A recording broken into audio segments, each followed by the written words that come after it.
Reading through the Bible in a year, January 25th, Genesis 26th, Matthew 25, Esther 2, and Acts chapter 25. Now, there was a famine in the land, besides the former famine that was in the days of Abraham. And Isaac went to Gerar to Abimelech, king of the Philistines. And Yahweh appeared to him and said, "Do not go down to Egypt. Dwell in the land of which I shall tell you. Sojourn in this land, and I will be with you, and I will bless you. For to you and to your offspring I will give all these lands, and I will establish the oath that I swore to Abraham your father. I will multiply your offspring as the stars of heaven, and will give to your offspring all these lands, and in your offspring all the nations of the earth shall be blessed. Because Abraham obeyed my voice and kept my charge, my commandments, my statutes, and my laws." So Isaac settled in Gerar.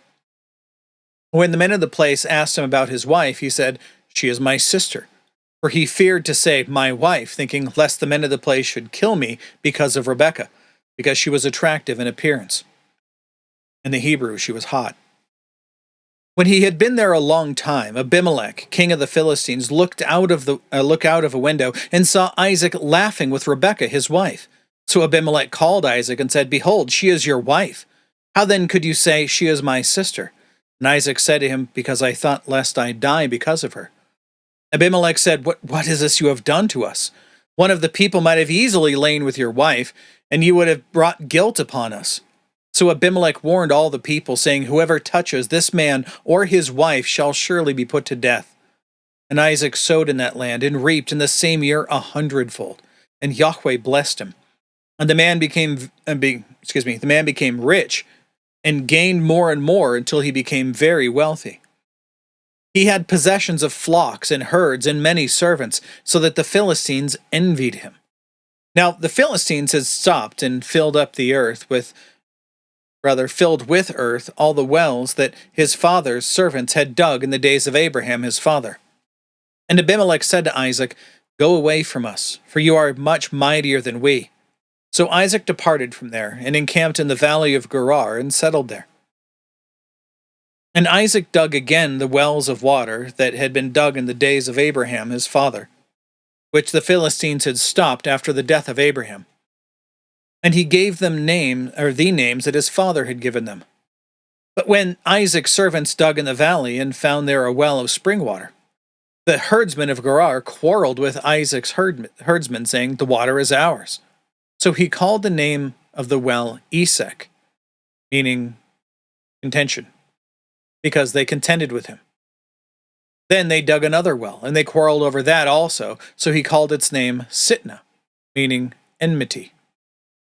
And he moved from there and dug another well, and they did not quarrel over it, so he called its name Rehoboth, meaning broad places or room, saying, "For now Yahweh has made room for us, and we shall be fruitful in the land." From there he went up to Beersheba, and Yahweh appeared to him the same night and said, "I am the God of Abraham your father. Fear not, for I am with you, and will bless you and multiply your offspring for my servant Abraham's sake." So he built an altar there, and called upon the name of Yahweh, and pitched his tent there. And there Isaac's servants dug a well.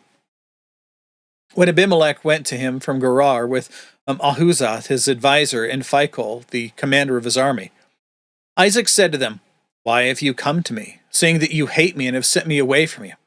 And they said, "We see plainly that Yahweh has been with you." So he said, "Let there be a sworn pact between us and you, and let us make a covenant with you, that you will do us no harm, just as we have not touched you, and have done you nothing but good, and have sent you away in peace.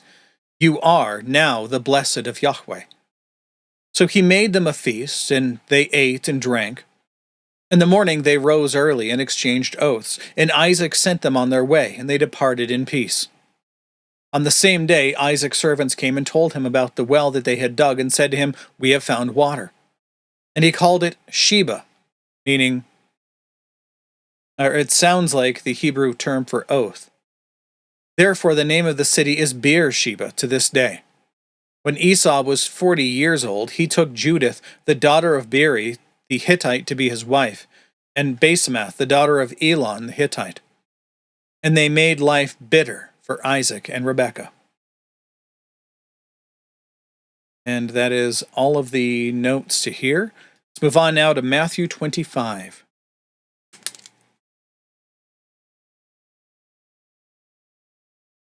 Jesus continues.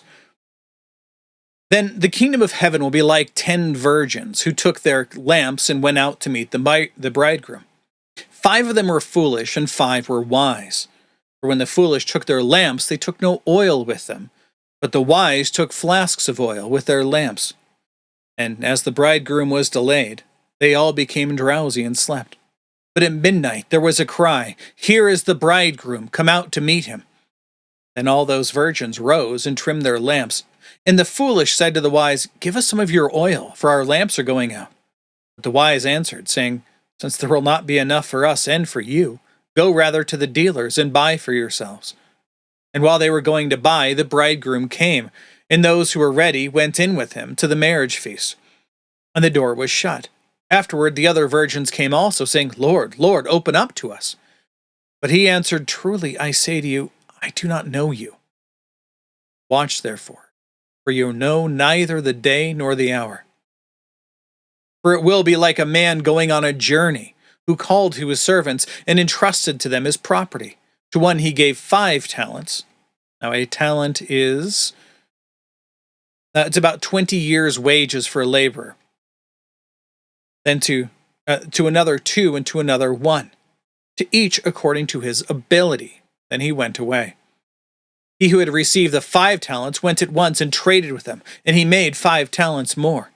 So also he who had the 2 talents made 2 talents more. But he who had received the 1 talent went and dug in the ground and hid his master's money. Now, after a long time, the master of those servants came and settled accounts with them. And he who had received the 5 talents came forward, bringing 5 talents more, saying, "Master, you delivered to me 5 talents. Here, I have made 5 talents more." And his master said to him, "Well done, good and faithful servant. You have been faithful over a little. I will set you over much. Enter into the joy of your master." He who had the 2 talents came forward, saying, "Master, you delivered to me 2 talents. Here, I have made 2 talents more." And his master said to him, "Well done, good and faithful servant. You have been faithful over a little. I will set you over much. Enter into the joy of your master."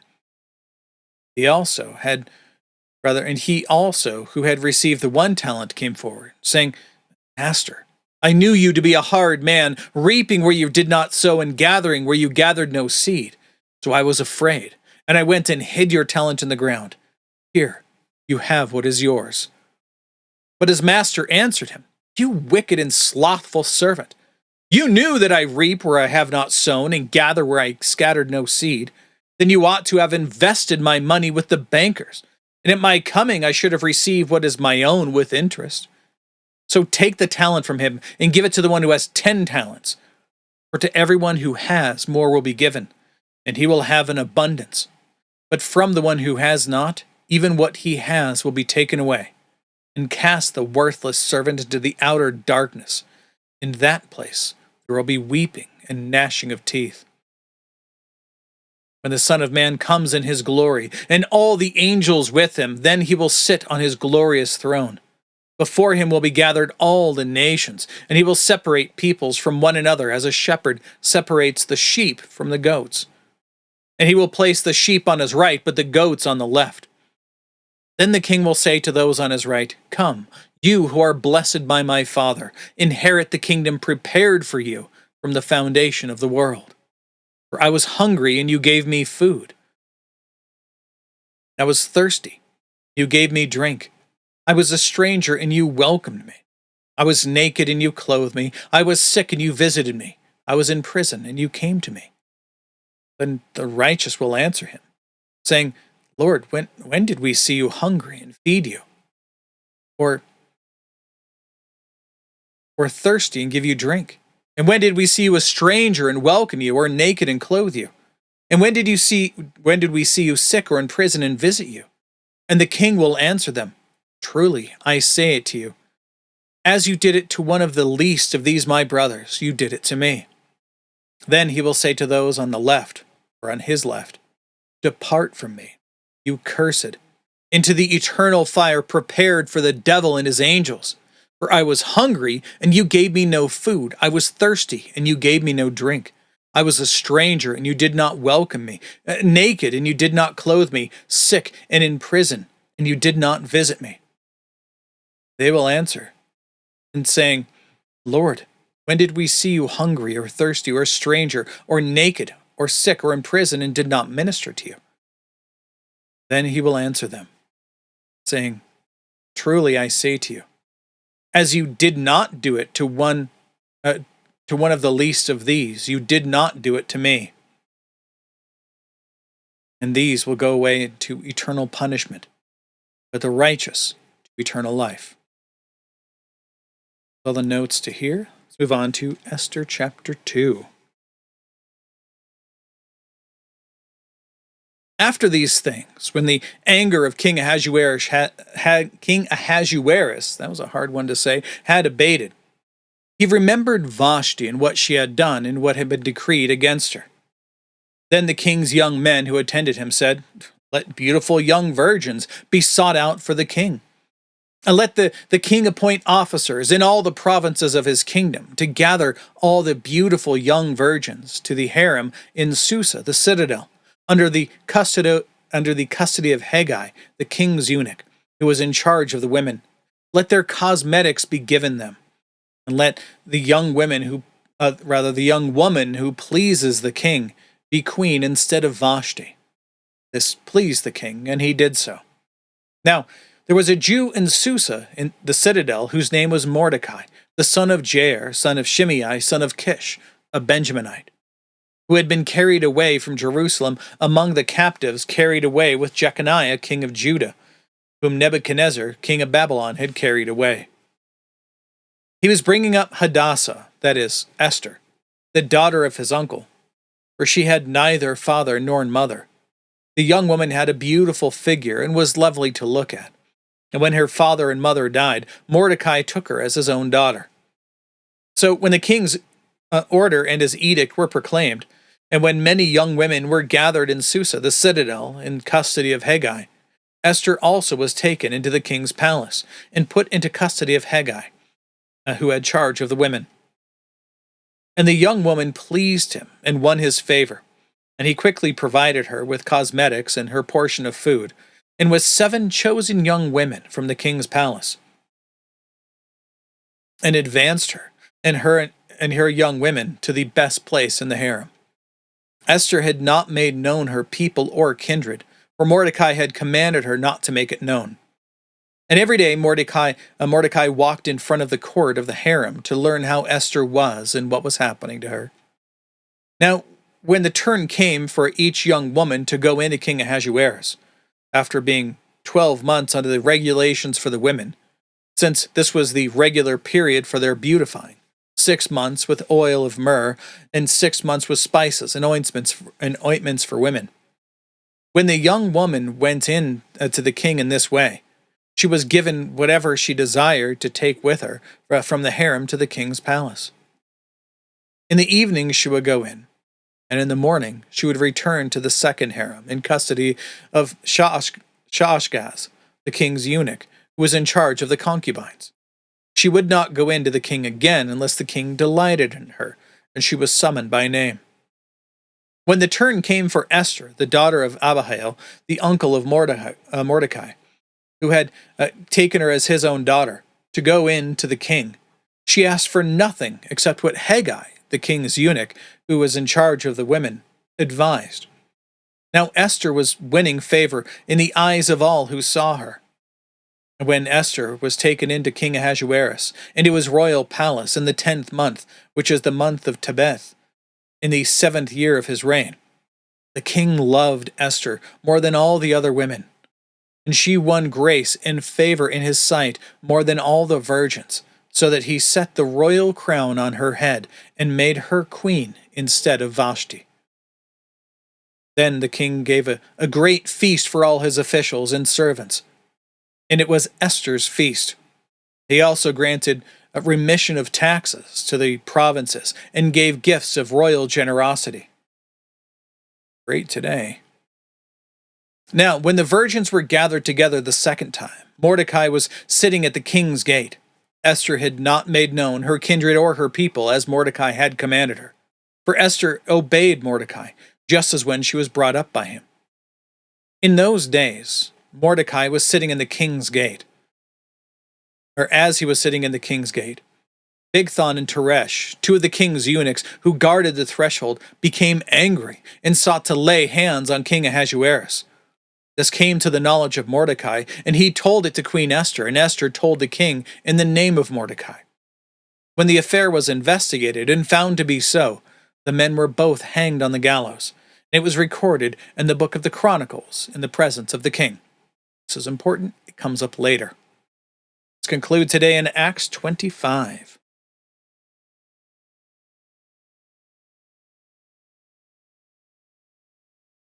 Now, 3 days after Festus had arrived in the province, he went up to Jerusalem from Caesarea. And the chief priests and the principal men of the Jews laid out their case against Paul, and they urged him, asking as a favor against Paul that he summon him to Jerusalem, because they were planning an ambush to kill him on the way.